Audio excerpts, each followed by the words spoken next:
All right, we are back. It's No Apologies on Beck. I have Pat Hart with us. Pat, thank you so much for joining us. As I mentioned in the previous segment, you are the state party chair for the North Dakota Democrat Nonpartisan League Party, correct? Yes, sir. All right.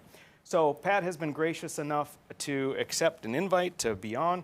He and I have had a few discussions, Yeah. and I respected our conversations. We obviously have some significant differences in policy preferences and so forth, but I've always wanted to be able to bring people on who have a strongly different opinion, where we can disagree, as they say, without being disagreeable.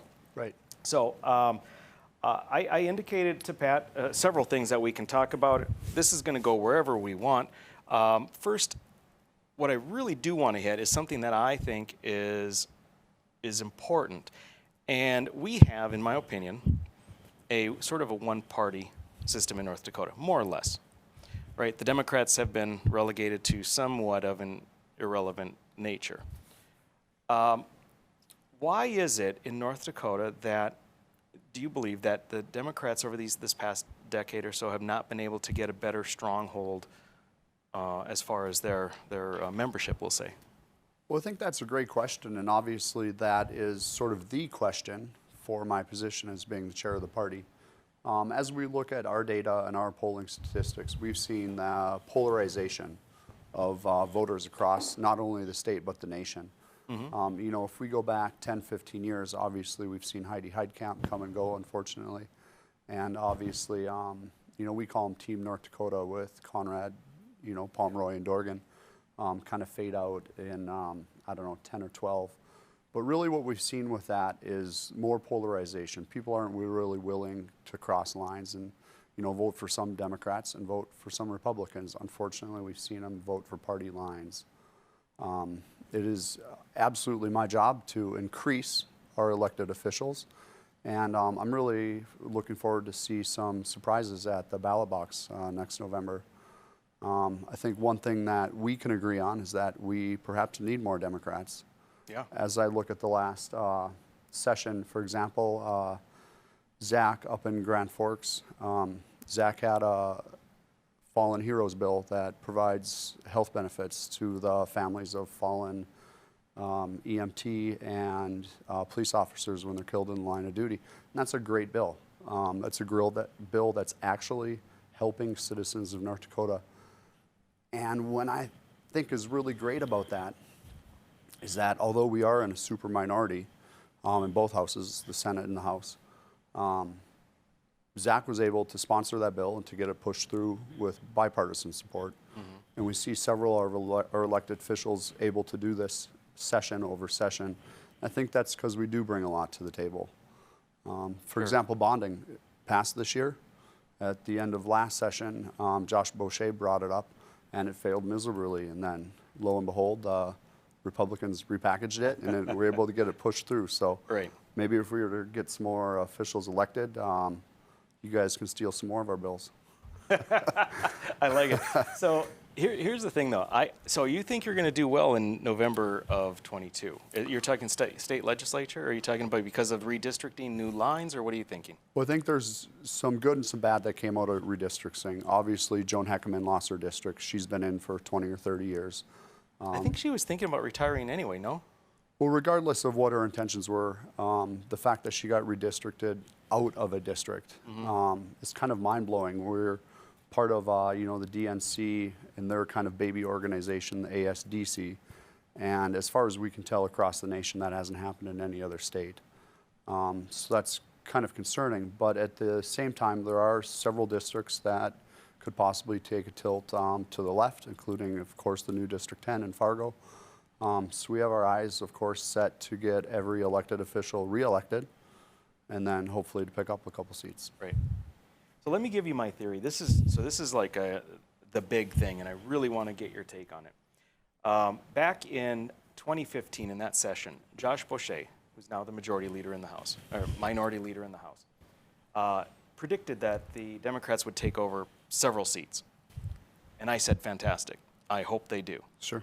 Because the my opinion is that if the Democrats took over more seats, there would be more legitimate debate on the floor. And so long as the Republicans still held a majority, it would actually move to the right. Moving to the right would then give the people of North Dakota the wherewithal to say, do I like this direction or not? To then either, And so my thought is that the Republican Party has become so big, people recognize you must call yourself a Republican to get elected. So people that aren't conservative are Republicans. So Republican means almost anything, which then relegates the Democrats to being more on the fringe, and it's harder to get people to align with that. Because I would say that the more progressive Republicans are perfectly in line with the mainline Democrat Party positions. Of course, I'm going to have to agree to disagree. Okay. I think to really surgically go after what you said, if there's more debate because there's more Democrats getting elected, I don't know how that would swing things right. It seems counterintuitive in my mind. Of course, if there is better debate, I would think that that would swing things more to the center, which is where I personally think things need to be. But yeah, I guess when I look at the situation of both the House and the Senate and, the State House, when I talk to, my neighbors, whether they're Democratic or Republican, it's really easy to engage in conversation by saying, what don't you like about our state government? Something have you upset that's happening in Bismarck or in your county? And why I use that question is because everyone is upset with their government. And what advantage I think we have as Democrats is we can simply point at the Republican supermajority and say, if you don't like the way your state government is working, if you don't like the way your city government is working, in a lot of situations, your townships and your school boards, chances are 99%, or I guess we could figure it out, maybe 83% is really put on the Republicans' laps. So. Right. Now, the reason I say that I think it could move to the right is because if you put all the very conservative Republicans together, Sure. add them up to all the Democrats, they still have a lesser number than the more moderate Republicans. Now, Sure. if you increase the Democrats, suddenly that number doesn't pan out, and Sure. and then it could the conservatives may start to get a little bit more of their of leverage. So let me ask you this: in the primaries, there are Democrats. Commonly, some will cross over, and they will vote for a contested Republican race in the primary to get the more moderate Republican to advance, because in many districts and in statewide races, it's kind of just understood the Republican's going to win. So they cross over and get the more moderate Republican to win the primary, who then goes on. Don't they do that? Don't you do that, Democrats, at your own peril? Because if you get moderate, progressive Republicans in office, then who needs Democrats? Well, first of all, I don't think we do that. That's definitely not the state party's message, is to go try to primary someone out. One thing that I'm really excited about potentially seeing is a contested convention race in March at our state convention in Minot. As we're looking at statewide candidates, we're having multiple people not ready at this point to throw their name out there, but they're definitely showing interest in these statewide races. And I really hope that we can offer a contested convention race, and we'll see if that leads to a contested primary race. But it's definitely not our messaging to primary for the Republicans and try to Right. disrupt a race. That's not really what we're doing. There's also been conversation, quite honestly, about running Democrats as Republicans, because like that R behind your name Yep. is worth a certain amount of votes. Oh, yeah. And that's obviously not, Well, that would it's be not a tactic that'd we're be exploring. a bad move for the party. I do think, though, that not the party position, but individuals. I mean, according to my numbers that when I calculated out back in 2016 when Burgum ran, pretty near 20,000 Democrats crossed over and voted for Burgum. But I think that, so I think it happens. Sure. The last question I've got for you in this regard is with regard to the contested convention that you're hoping for. Yeah. I'm hoping that you've got great candidates. Is there any race in particular that you think the Republicans are at greatest risk when we're talking statewide? You know, I'm not going to try to put all my apples in one basket. I think there's a lot of opportunity at a lot of the different seats. Obviously, the tax commissioner or former tax commissioner to be is having a bad week. So, you know, we'd really like to, of course, pick up that. But that doesn't mean that, you know, we're not fully supportive of all the candidates that are willing to throw their hat in the ring. Sure. I want to pick up a couple state offices and definitely some district seats. So what I want to talk about is spending. So North Dakota spending, in my mind as a conservative, it's off the charts. It's flipping crazy. Back, I don't know, a few months ago, the Greater North Dakota Chamber had an event, and they had Rich Wardner, who is the Senate Majority Leader, Tim Mathern, the Senate, is he the Minority Leader? Ooh. Anyway, he's a long-time, highly respected Democrat senator. I can't believe I'm blanking on That's his all right. his Josh position. holds that position. Josh is in the House. That right? was Jones then, excuse me. Okay.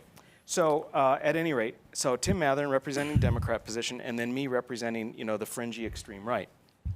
And the question was, North Dakota spending, too much, too little, or just right?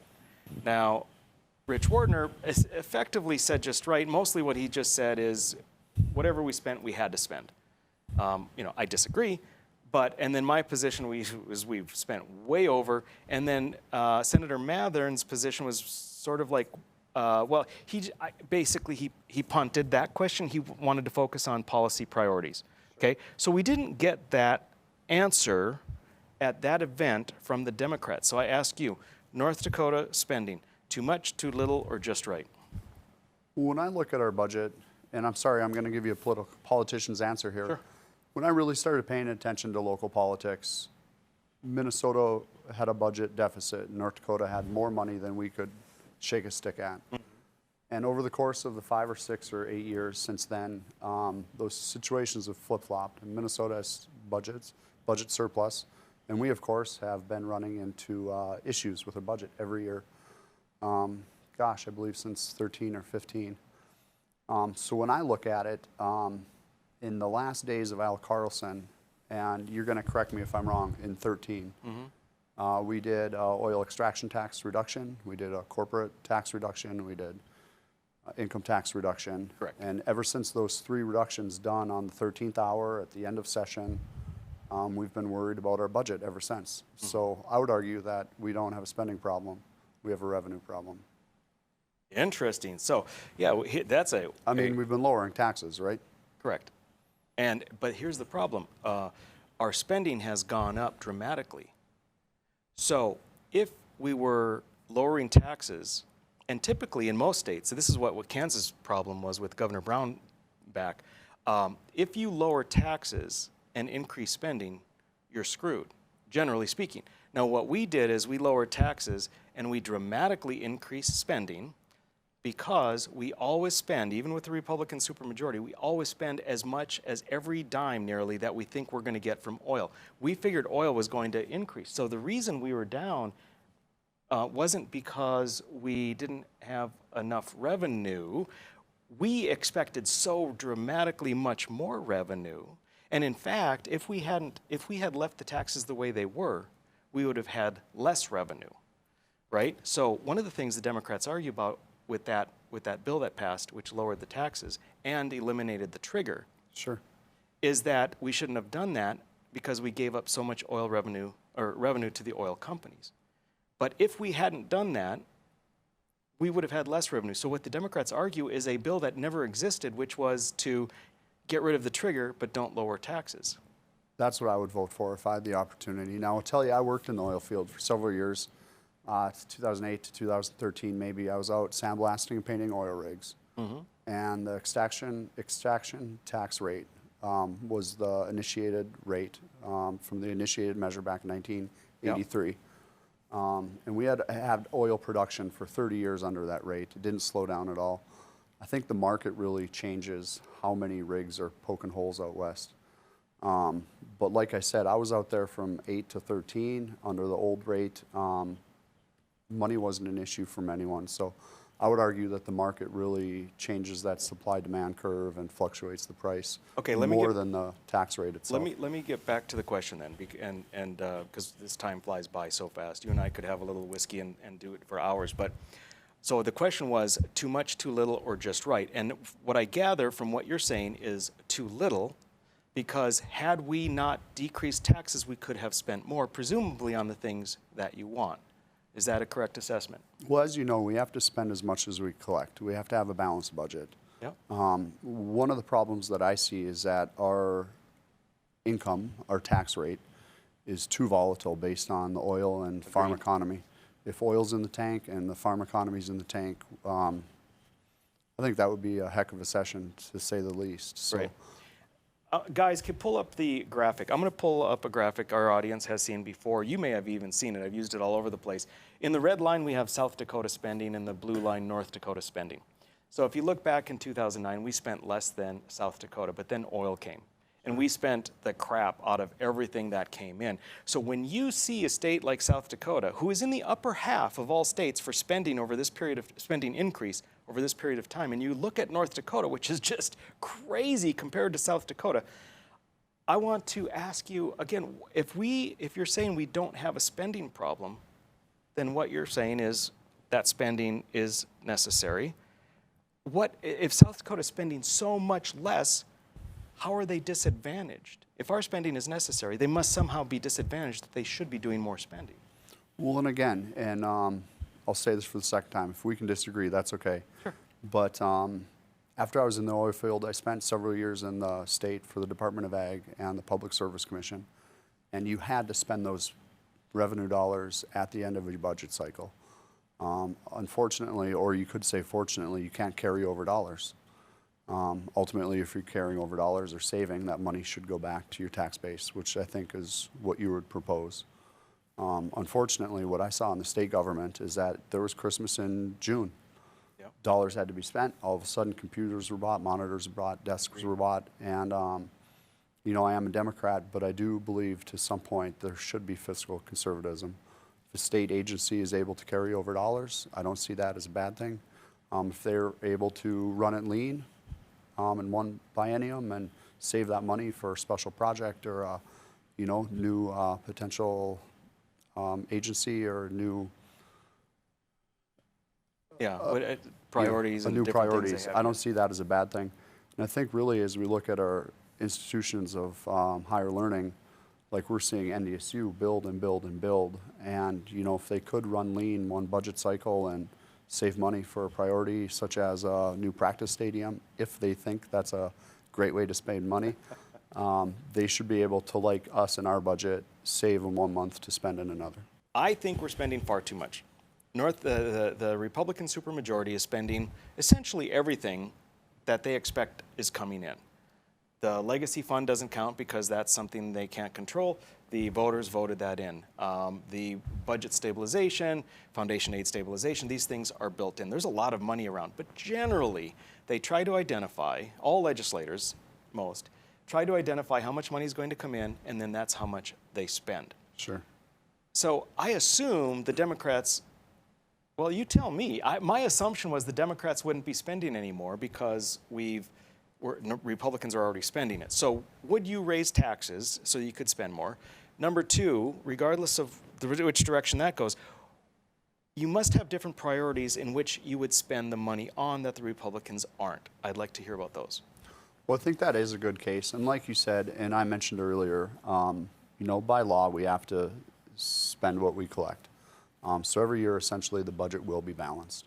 I would absolutely agree that our spending priorities would shift. The example of that I would touch on is in this last special session, Senator Mathern had a bill, 1090, I believe. And it was his layout for how he wanted the extra dollars from the federal government to go. And we earmarked those in that bill for infrastructure, for paid family leave in case of a medical emergency, and for pre-K child care. So I think like that's really the roadmap, I believe, for the Democratic Party that literally puts the dollars right up against our platform. Mm-hmm. And I couldn't be happier that someone was able to put that in a bill. Of course, it didn't get through, Sure. you know, committee, but really put our values out there for all to see. Right. And I understand the intention, I understand the desire to have those things, but they're very costly things, right? Childcare and family leave and all of that, very costly. Sure. So how do you pay for it? You only have two options. You cut elsewhere or you increase taxes. Those are your two options. So which Right. one do you choose? Well, in this situation, we were spending federal dollars, so we wouldn't raise taxes to pay for any of that bill. Well, but childcare and family care, that would be ongoing. So to my understanding, the bill put a large amount of money, I'll say 200 to 300 million in a kitty, and then essentially there would be a match, you're correct, to pay for that to ongoing. Instead, we spent money on capping oil wells, another handout to the oil industry that we were able to approve with the North Dakota state government. So yeah, I would absolutely rather see those dollars be put towards Right. families and So and I'd like oil to, wells. Pat, if I could push you just a little bit more, because these programs, free childcare, family leave, which is very expansive, that is an ongoing year after year after year thing. So the capping oil wells was money which, and I'm not advocating that that was Yeah. the right decision or the wrong decision. I'm just, that was a one-time, that was the ARPA money. Or Sure. maybe that was, no, that was ARPA money. ARPA. And then the Senator Mathern wanted to use some of that to get this project off the ground. But let's say 2 years from now, those things would have to continue to be funded. So again, the question is, in order to fund those things, you must either increase taxes on the citizens of North Dakota or cut things that are currently in play. Certainly. And you know, I know what you're doing. You're trying to put me in a corner where I'm going to say raise taxes. No, I'm not. And I'm actually more interested to hear what you'd cut. But unless you want to raise taxes, feel free to say so. Well, again, if we have to raise taxes, that is one thing. I think our priorities need to really reflect those of the everyday North Dakotan. You know, I grew up in a small town, and my daycare, fortunately, was in the grain truck with my parents and in the cultivator and the tractor. But unfortunately, not everyone's afforded that situation. I know as far as childcare, when I had both kids in daycare, I was paying more than my mortgage and my car payments. And that's a huge amount of money to saddle a young family with. So I'll just give you a direct answer in saying that if we do have to raise taxes, I think that that is a worthwhile industry to put the money towards, again, instead of continuing to give subsidies for the fossil fuel industries, which seems like we do again and again and again every year. Okay. So those types of programs probably in your mind could be funded by some increasing in taxes and stop subsidizing fossil fuels. Certainly. Is that right? Okay. Is there anything else that you think the Republicans have really crapped the bed as far as what they're spending all this money on? You know, those are really my two that come to mind. Of course, as I'm sure you know, and hopefully many of your viewers know, I ran for the state auditor position last election cycle. And the one thing that I kept seeing again and again and again, which hasn't stopped, is the seemingly endless supply of waste, fraud, and abuse in the state government. Now, when we look at the elected legislators in the House and Senate, that's one thing. But of course, there's the department heads that essentially are writing their own budgets and spending their money in their own way. So I think we really need to crack down and make sure that buildings on the north side of Bismarck don't sit empty for 2 or 3 years. From ITD, of course, which is millions of dollars in funding that's going to a building owner and not towards helping the greater good of the North Dakota taxpayer. Right. Well, Pat, that's something you and I can agree on 100%. Looking for efficiency in Let's do it to government that. and not wasting money. Oh, I finished beat ya. mine. I finished mine. I Sorry, think there's boss. some drops in there, yeah. I love the nonpartisan part. I do too. That's such a great history, the Nonpartisan League. I love the idea of the populist movement taking over the party that is not even necessarily aligned closely with them, but just the maneuvering, the strategizing. They were successful, sadly, because they're pretty socialist in nature, but they got a lot accomplished, and then they moved over from Republicans to Democrats. I love that you guys still carry Nonpartisan League as part of your banner. We definitely do. And if I were to talk about that, of course, I should mention the state mill and elevator up in Grand Forks. Yep. That puts money back into the general fund every year, and of course the state bank, which again puts money back into the general fund every year. So those were some pretty good implementations. But Mark Haugen, who ran for state treasurer last cycle, really has some good nonpartisan league roots. It's really kind of a sad story to see that election cycle play out the way it did and ending in so many attack ads. But Mark really has good stories about the nonpartisan league, and I'm glad we're able to keep that idea alive. Yeah, yeah. Mike Jacobs has so much knowledge on nonpartisan league, and I love it. Probably because I think that the Republican Party needs a cleansing, and that would be a great way to go about it. I wanted to talk to you a little bit about one of we've got, folks, we're just going to hit a couple of miscellaneous things in our few minutes left here.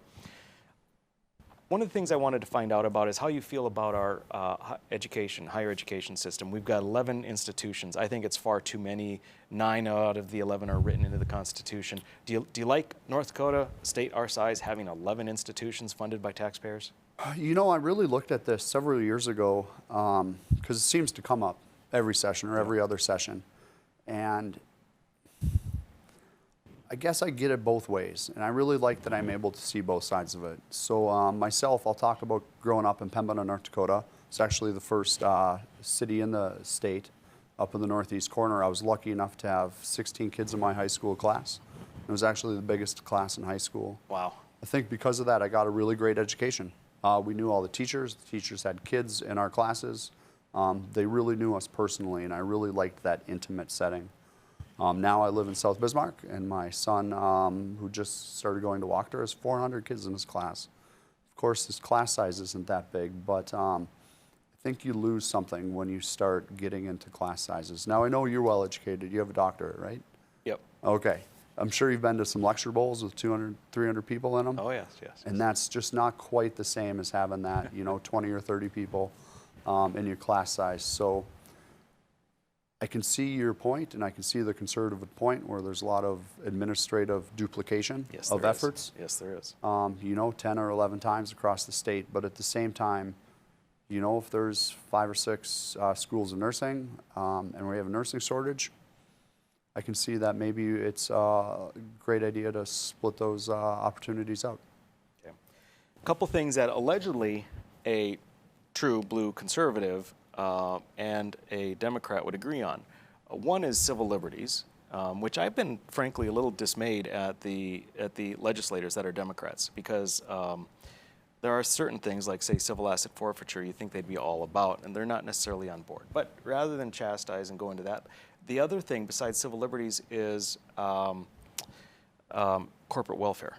Sure. So a real conservative hates corporate welfare, and a real Democrat, I don't know if progressive, I will say, hates corporate welfare. So that should be, and it's really but yet Republicans are known to be in favor and advocates for corporate welfare. Sure. So what are your thoughts where North Dakota's at? What grade would you give North Dakota relative to other states for corporate welfare, which we'll call subsidies and tax breaks and economic diversification? Sure. One thing that I want to do as state chair is to really tell the story about why people become Republicans or Democrats. Mm-hmm. Obviously, we have a lot of people across the state that choose to wear our banner for a number of different reasons. And mine is really because I don't feel once a corporation gets so big, it's really accountable to all its shareholders. I think that decisions get overlooked to possibly do things for a financial benefit rather than for caring for the environment or their employees, et cetera, et cetera. What I've seen, and I am a small business owner, as are you, typically when we see these handouts, they go to big corporations. They go to, the largest of the large, just so they don't fail. Sure. For example, the transload facility up in Minot, it's getting bailed out again, to my understanding, and really, to my understanding, Hoven's Bank is the one that's holding the debt on that. So it just really irks me. Again, like I said earlier, I ran for state auditor, and the waste of fraud and abuse is over and over and over again. And we absolutely need to put a stop to that. We need to level that playing field. Gotcha. One thing, I just put a plug in for my conservative philosophy, free market capitalist philosophy, is you mentioned that when corporations get bigger, they worry more about the bottom line than environment and other things. my position is that worrying about the bottom line makes it so that you provide the best service at the least cost to the most people. And that's how you succeed in a capitalist environment. And by doing that, you make it so that your product is available to everyone. You also make it so that the consumer, the people, the everyday citizen actually determines what is best for them. And because the capitalist adapts to what they want. Sure. So that's just my little plug. So I go ahead. Well, what We've I'll got just a respond minute. to with that, like I said, I had an oil field business many years ago. I mean, we made a ton of money. We sometimes shorted our employees, sometimes shorted our customers, sometimes we really squeezed our vendors. Our goal in that business was to make money, and we did great at that. At the end of the day, the employees weren't there, the customers weren't there, and to some extent, the vendors weren't there. But that's the beautiful thing, Pat. You shorted your employees, and you said at the end of the day, the employees weren't there. So if you treat your employees and your customers like crap, you're going to lose them, and you open the possibility for a competitor to come in and win. And that's what keeps capitalist enterprise honest. You have to do what is best for the consumer, or you lose. Short term, you might win. Well, I'll argue, because in my business now, I don't want to say we think about the bottom line last, but we really put focus on the employee. We really put focus on the customer. We have to maintain those two. And what we found is once we do that, the bottom line is exactly where it needs to be. Absolutely. We got to support our employees, got to support our customers. And I can't necessarily say that we see that with Amazon employees in distribution centers not getting bathroom breaks. Sure. You know? But if you did stuff that didn't support the bottom line, you would go out of business and your employees would be without a job. So, I'll give you 5 seconds. Go. It's like when I quit worrying about money, I finally got some. And I guess that's my point. I think corporations should really focus on all the shareholders and not just... I agree, but government shouldn't mandate them on how to best conduct business, because if they do a bad job, the market will push them out.